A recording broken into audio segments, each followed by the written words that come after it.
Hey guys, today we're back with some spooky Pokemon, and I'm finally gonna make one based off La Llorona, which is the most well-known legend from Mexico. For those who doesn't know, La Llorona translates to crying woman or weeping woman. She's a ghost which wanders around Xochimilco, which is in Mexico, yep, the same place where Doll Island is, and the story behind the ghost is that a long time ago, there was a woman whose husband cheated on. She went mental, and in a rage of fury, she drowned her 2 children in the river.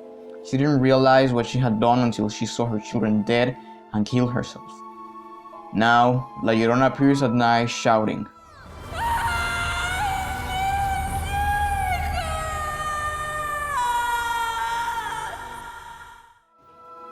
A desperate cry for her children, and takes children away. There are various versions of the story, like the one who says that she was an indigenous woman that fell in love with a Spanish general, and when he rejected her, she stabbed her children in the river. The version that is mostly accepted and famous is the first one I told. Maybe you will think this is a very dark story for Pokemon, but surprisingly, Game Freak has worked with some dark origins for Pokemon before and getting away with it by toning it down. For example, Frostlass, which Pokemon Sun's Pokédex entry says, when it finds humans or Pokemon it likes, it freezes them and takes them to its chilly den, where they become decorations. Also, her Pokemon Ultraton's entry states the following. It freezes hikers who have come to climb snowy mountains and carries them back to its home. It only goes after men it thinks are handsome. If you think that's dark, well, you'll be surprised to know that the inspiration is a bit darker. You see, Frostlass is based on a Yuki-onna, a yokai from Japanese folklore, which just like Frostlass, it is said to freeze people and taking them to their lair, and they're also said to suck the life essence out of its prey and much more stuff like that. So, a Pokemon like La Llorona could be accomplished by toning down the original legend and all. Okay, so let's start off with the first stage then. I personally don't like when Pokemon look too humanoid, but I think that will be the best way of representing La Llorona as a Pokemon. This first stage will be simple and kind of doll-like, because that's how humanoid Pokemon lines are often done in Pokemon.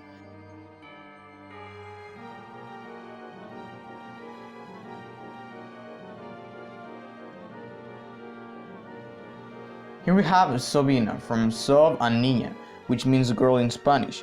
She's just a ghost type for now.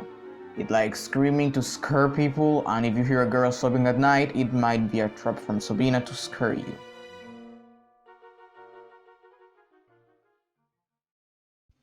An interesting idea I had was to use the crying aspect as a premise for this Pokemon's combat style.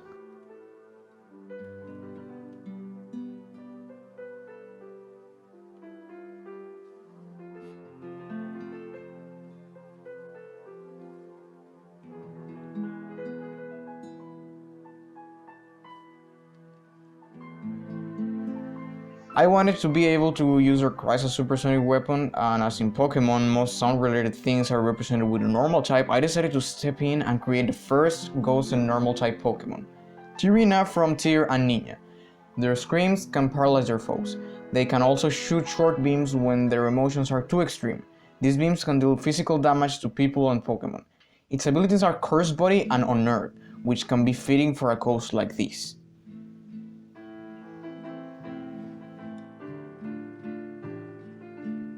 And now the moment you've been waiting for. In the last stage, I wanted to make this Pokemon to look dangerous, so I gave it some hands in its hair to attack and scratch.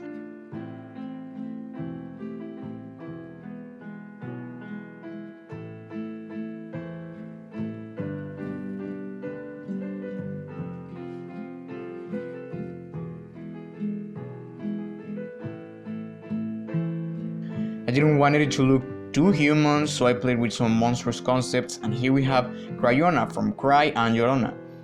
They remain hidden in the shadows. The ones that are seen at night are the malicious ones, who like to scare people with their loud screaming and taking baby Pokemon away from their mothers. La Llorona is a unique ghost, so in the Pokemon world I wanted it to be special as well. That's why most Cryonas are hidden most of the time, and the real threats are the ones that have the courage to go out and scare victims.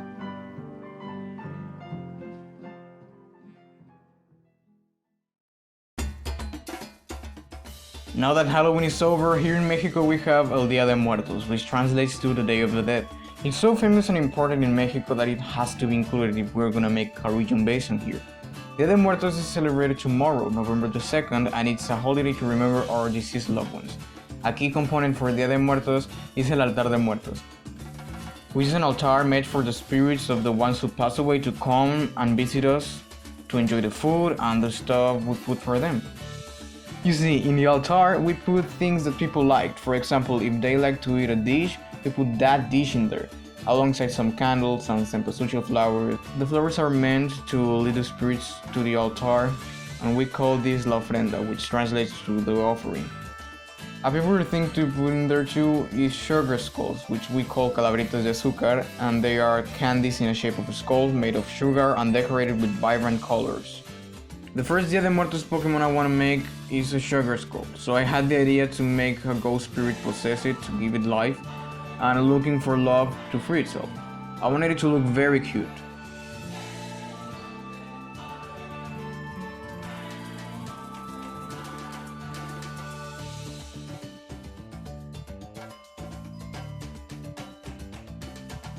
Skulavera comes from school and calavera, which is skull in Spanish. It's just a ghost up for now. A wandering spirit searching for a friend got trapped in a sugar skull, unlocking new abilities. They are always in search for trainers to love. The shiny form is based on a crystal skull.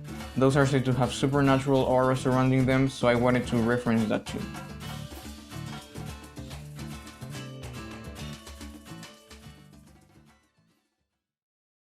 For the second stage, I wanted to make it look happy and relieved. This little guy has been freed by your love and friendship.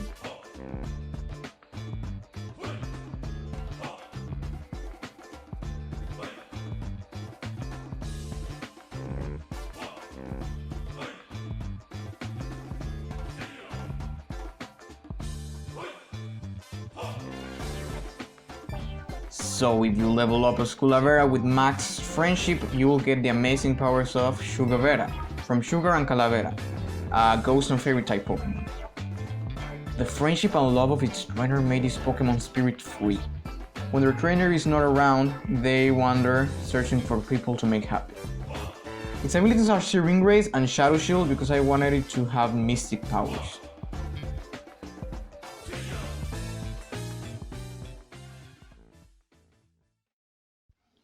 And that was it for today's episode. As always, these designs will be posted in my Instagram account, so go check it out in the description. Leave a like if you enjoyed this video and learned something new, and in the next episode I'll be making more Dia de Muertos Pokemon, so subscribe and ring the bell to stay tuned. Share this video with a friend to support my channel, and thanks for watching. See you all in the next video.